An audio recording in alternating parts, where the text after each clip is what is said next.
Gracias, señor presidente. El doctor Marco Fidel le plantea al presidente que no tenía oposición a su legítimo deseo, pero el señor presidente quiere respetar la lista que se conformó desde muy temprano. Y usted me la gana una vez más, doctor Juan Carlos Flores. Muy bien.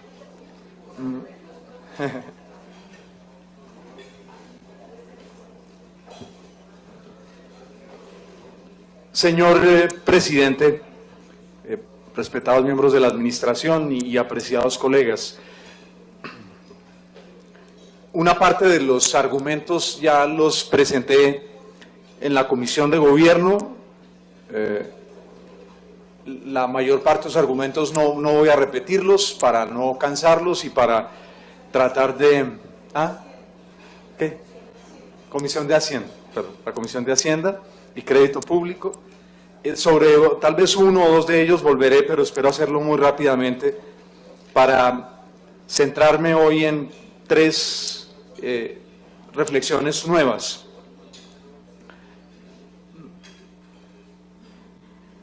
Como lo saben los colegas, yo jamás me acerco a la curul de un colega para intentar, doctor Acosta, convencerlo, porque soy súper respetuoso de las opiniones de cada uno de ustedes. Y cada una de las 45 opiniones es igual de legítima. Y de hecho somos, las personas que estamos en este tipo de corporaciones, somos elegidos para expresar unas opiniones que tienen un sustento social. Pero lo que uno sí puede hacer es presentar argumentos en un debate. Porque en muchas ocasiones, en Colombia, los argumentos que se expresan en los cuerpos colegiados no tienen, por desgracia, la fuerza que tienen las administraciones para ser oídos. Pero luego, en no pocas circunstancias, ellos sirven después para reorientar las opiniones de la ciudadanía y para que en muchos casos decisiones que se toman de una manera después sean cambiadas en el futuro. Por ejemplo, doctor Roberto Inestrosa, ayer hablábamos largamente con usted y con la concejal María Victoria Vargas, hablábamos como amigos, y usted recordaba pues lo que significó no solamente estudiar en un país, sino luego trabajar en ese país, en el caso de Francia. En Francia, en el año 85, el gobierno del presidente Chirac, usted lo sabe muy bien, decidió que no estaba bien y contó con el apoyo de la Asamblea Francesa, que no estaba bien que las empresas, por ejemplo, que proveían de agua a la ciudadanía, fuesen públicas. Y todas ellas fueron privatizadas. En el caso de París, durante cerca de 25 años, 3 concesionarias privadas prestaron el servicio de agua en París.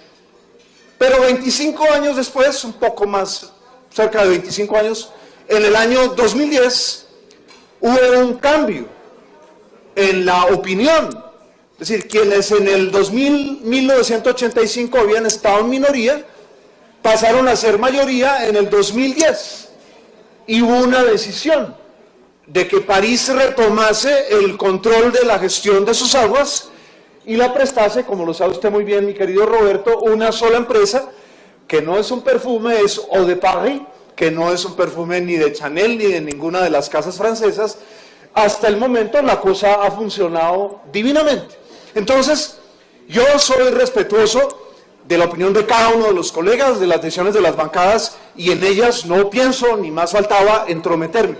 Pero quiero dejar aquí unos argumentos, resultado, por supuesto, de reflexiones en las que me han acompañado los 2 economistas de la oficina, que son María Victoria Osorio y Jonathan Vázquez, ambos egresados de la Universidad de los Andes, que llegaron justo en estas últimas semanas porque yo sentí que debía reforzarme y tomar con mucha seriedad todo el proceso que la administración nos había presentado. Entonces, las cosas pueden cambiar, ni las empresas privadas son digamos, perfectas en todo su quehacer, ni son monstruos en su quehacer, no. Son empresas que en ciertas circunstancias pueden funcionar muy bien, en otras no, y las empresas públicas a veces fallan, y aquí hemos tenido experiencias así, pero este es un caso, por ejemplo, de empresa pública ya convertida en un inmenso holding que preside hoy la doctora Street, que en su momento también presidió la otra gran empresa pública de Bogotá, la empresa de Acueducto de Bogotá, una magnífica empresa, y esas empresas como públicas pueden funcionar muy bien. La doctora Street sabe muy bien y sabe que y usted fue muy generosa conmigo en esa época, fue un interesado en conocer cómo funcionaba desde adentro la empresa de Acueducto. Fue una de las cosas más emocionantes que viví como concejal, y usted fue súper generosa. Yo quería conocerlo todo, ¿cierto? Las represas, los predios de la empresa de Acueducto, recorrí a caballo todos los predios de la empresa de Acueducto en los cerros de Bogotá, miles y miles de hectáreas, y comprendí cómo una empresa pública, frente a la cual tenía mis prevenciones en su momento, podía funcionar estupendamente. Entonces, un primer serie de argumentos quisiera compartirlos frente a las posibilidades de gestión empresarial que se tienen hoy. Doctora Street, mi preocupación fundamental no es, como ya lo he compartido aquí, con relación a si se puede vender un activo público o no. No, ni más faltaba. Ello depende de las circunstancias. En este caso, mi preocupación es que en las actuales circunstancias del país y del mundo, este tipo de negocio no simplemente es un activo, es un activo que tiene un poderoso corazón estratégico. Es decir, no es simplemente un bien del que uno se pueda deshacer y fácilmente lo pueda recuperar después, porque, como lo muestran además las proyecciones de la empresa, sus negocios están ligados con áreas en las cuales hay unas posibilidades considerables de expansión, y no solamente en Colombia. En los países donde está hoy el holding Grupo de Energía Bogotá, lo sabe muy bien la doctora Street y su junta directiva, hay un entorno favorable a este tipo de negocios. Perú es un país donde es bienvenida hoy la inversión, y saben que la inversión privada, la extranjera fundamentalmente, ha sido motor sustancial para vivir lo que algunos llaman el milagro peruano. En Brasil, el gobierno, que afronta un inmenso déficit, no está cercenando la participación privada, todo lo contrario, está tratando de atraer inversión, porque sabe que sin inversión privada no puede volver a hacer reflotar la economía de Brasil. No quisiera extenderme más, pero fíjense ustedes que no es solamente del tipo de negocio que es llevar energía, no solo que esta energía es una energía renovable, no solo que es una energía que la gente quiere tener hoy, porque es una energía que si se lo hace bien puede ser ambientalmente sostenible, sino que hay un entorno internacional favorable a este tipo de negocios. ¿Qué ocurre, apreciados colegas, cuando tanto en el buen sector privado como público se dan cuenta que hay un corazón estratégico que tiene que seguir palpitando y al cual hay que abastecerlo de los negocios, que son en este caso la sangre que fluye por las arterias, son los negocios, para que ese corazón dinamice toda un área de la economía, en este caso una de las empresas públicas más valiosas del país? O como me decía un empresario colombiano con el que conversaba hace 10 días, y me decía, es que independiente de la decisión que se tome, me dijo, es muy importante que ustedes tengan presente que el Grupo de Energía de Bogotá es uno de los activos, tanto públicos como privados, más importantes del país. Y creo que usted, doctora Astrid, está de acuerdo con eso. Él me decía, independiente de la decisión que tomen, es crucial que nos oriente esa reflexión. Es uno de los activos más valiosos del país, bien sea públicos o privados. Entonces, en el mundo, ¿qué ocurre? Que donde las empresas sienten que hay un corazón estratégico de su negocio, tratan de o bien adquirir o bien fusionarse con empresas que tengan negocios similares. Es lo que ha hecho el Grupo de Energía Bogotá a lo largo de estos años. Quiso ampliarse. Yo he escuchado aquí algunas reflexiones es que la empresa compró acciones en Promigas y puede haber allí un conflicto de intereses. No, señores, no hay ni un solo pronunciamiento de la superintendencia respectiva acerca de que allí haya un conflicto de intereses. No existe una sola norma colombiana que hable de conflicto de intereses. Se hizo un buen negocio, porque la ley permite que literalmente estos competidores se vigilen mutuamente sentados en las juntas directivas. Entonces, ese me parece que era una reflexión que debió haber también orientado las preguntas que el gobierno se hacía acerca del futuro de la empresa. Y siento que no se hizo esa reflexión a fondo, digamos, porque con toda razón pueden decir, tenemos un techo en Colombia, pero ese techo es mucho más relativo en otros países del área donde nosotros podemos invertir. Una vez, por ejemplo, se recupere Venezuela de la crisis política en la cual vive, y van a tener serios problemas, doctora Astrid lo sabe muy bien, en proveer energía en Venezuela. Ya de hecho los tienen. Muchas empresas colombianas, una vez se normalice la situación en Venezuela, van a tener un mercado muy interesante del otro lado de la frontera. Van a necesitar esa experiencia, esa buena gestión en este país vecino, que es un mercado muy importante. Yo podría traer ejemplos de distinta índole, de lo que significa comprender cuál es el corazón estratégico y la necesidad de expandirse en las más diversas áreas, de tanto de empresas públicas como privadas. Pero no quiero extenderme en eso. Cualquiera de ustedes puede abrir una revista de negocios de la Escuela de Negocios de Harvard, etcétera, etcétera, y verán que por lo menos en cada número hay 1 o 2 artículos sobre fusiones o adquisiciones orientadas a dominar un corazón estratégico de un área. Aquí se cercena una parte de ese corazón. Aquí se decide que esa parte va a terminar. No nos engañemos en eso, apreciados colegas. Yo creo que aquí somos todos inteligentes, somos informados, tenemos las relaciones en Bogotá y en el país para ir a preguntarle al sector privado, en fin, ¿qué pasó con Ecopetrol? Es decir, Ecopetrol es un buen indicio de lo que ocurre cuando personas que no tienen experiencia se meten en el campo de las acciones. El campo de la bolsa es uno de los campos más riesgosos que existen.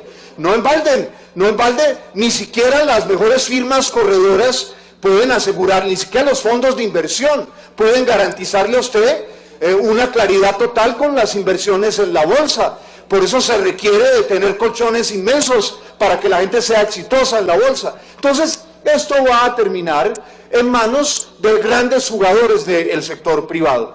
Y una última reflexión sobre el tema de los negocios, que ya compartí con ustedes en el caso del asunto de Isagen.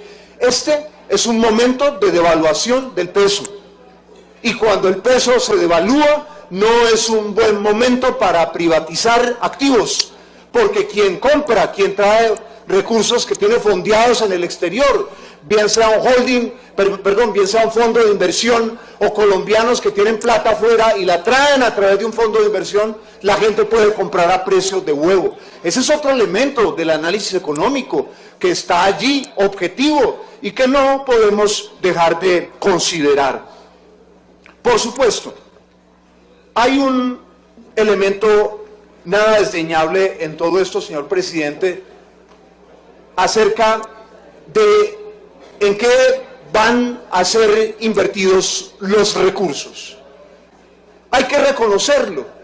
El gobierno de la ciudad tiene hoy, ¿dónde está el doctor Miguel Uribe? Requiero su atención. El gobierno de la ciudad, gracias a que ha logrado constituir una coalición mayoritaria, lo cual es absolutamente legítimo en política, tiene hoy los votos necesarios, doctora Costa, para sacar adelante este proyecto. Por eso es tan importante, señor secretario de Movilidad, la pregunta acerca de la fiabilidad de los proyectos que la administración ha presentado. Yo no creo que sea una pregunta retórica, yo creo que es una pregunta de la máxima importancia. Es decir, si se va a disponer de estos recursos, ¿cuál es la solidez de los proyectos que la administración presenta? Por ejemplo, yo creo que Si el Consejo toma hoy esa decisión, que personalmente no puedo acompañar por las razones que he presentado aquí, pero respeto esa decisión, el Consejo tiene el deber, y más aún las mayorías que van a aprobar esta decisión, de pedirle a la Administración, señor Secretario de Movilidad, que presente cuál es el plan de la Administración frente al Sistema Integrado de Transporte y Transmilenio. El señor Alcalde Mayor ha dicho que no habrá Sistema Integrado de Transporte en algún momento, pero eso tiene unos costos, hay unos contratos suscritos, renegociar esos contratos o liquidarlos vale un dinero. Eso significa que hay que presentar un programa real, creíble, con unos plazos de transformación del actual sistema, por supuesto. Yo he sido de las personas más críticas con el Sistema Integrado de Transporte, no voy a ocultar ahora esas críticas.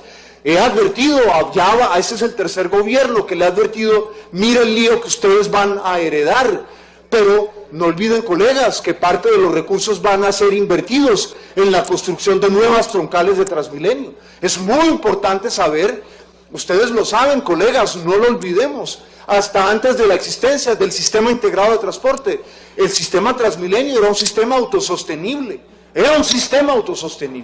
Ahí están los datos de Transmilenio. Cuando había un déficit, el fondo compensatorio, señor secretario de Movilidad, lograba abastecer de recursos al sistema. Por ejemplo, doctora Lucía Bastidas, usted y yo lo experimentamos, cuando los niños y los jóvenes se van de vacaciones, hay una caída estacional en los ingresos de Transmilenio, y eso lo cubría ese fondo de compensación. Hoy, colegas, ya no ocurre así, porque se le colgó a Transmilenio el hueco sin fondos del Sistema Integrado de Transporte.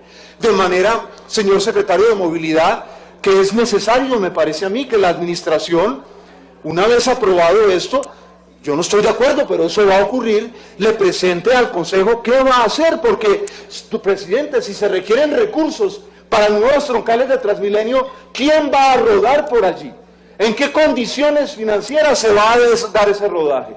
¿Quién va a pagar los costos si se prolonga en el tiempo el inmenso déficit del Sistema Integrado de Transporte? Y yo agradezco al señor secretario de Movilidad que haya explicado hoy el asunto que planteó el señor alcalde, el señor secretario de Movilidad, tanto en la rueda de prensa, como lo traje yo aquí en el audio, como en el documento escrito entregado por la Oficina de Comunicaciones de la Alcaldía.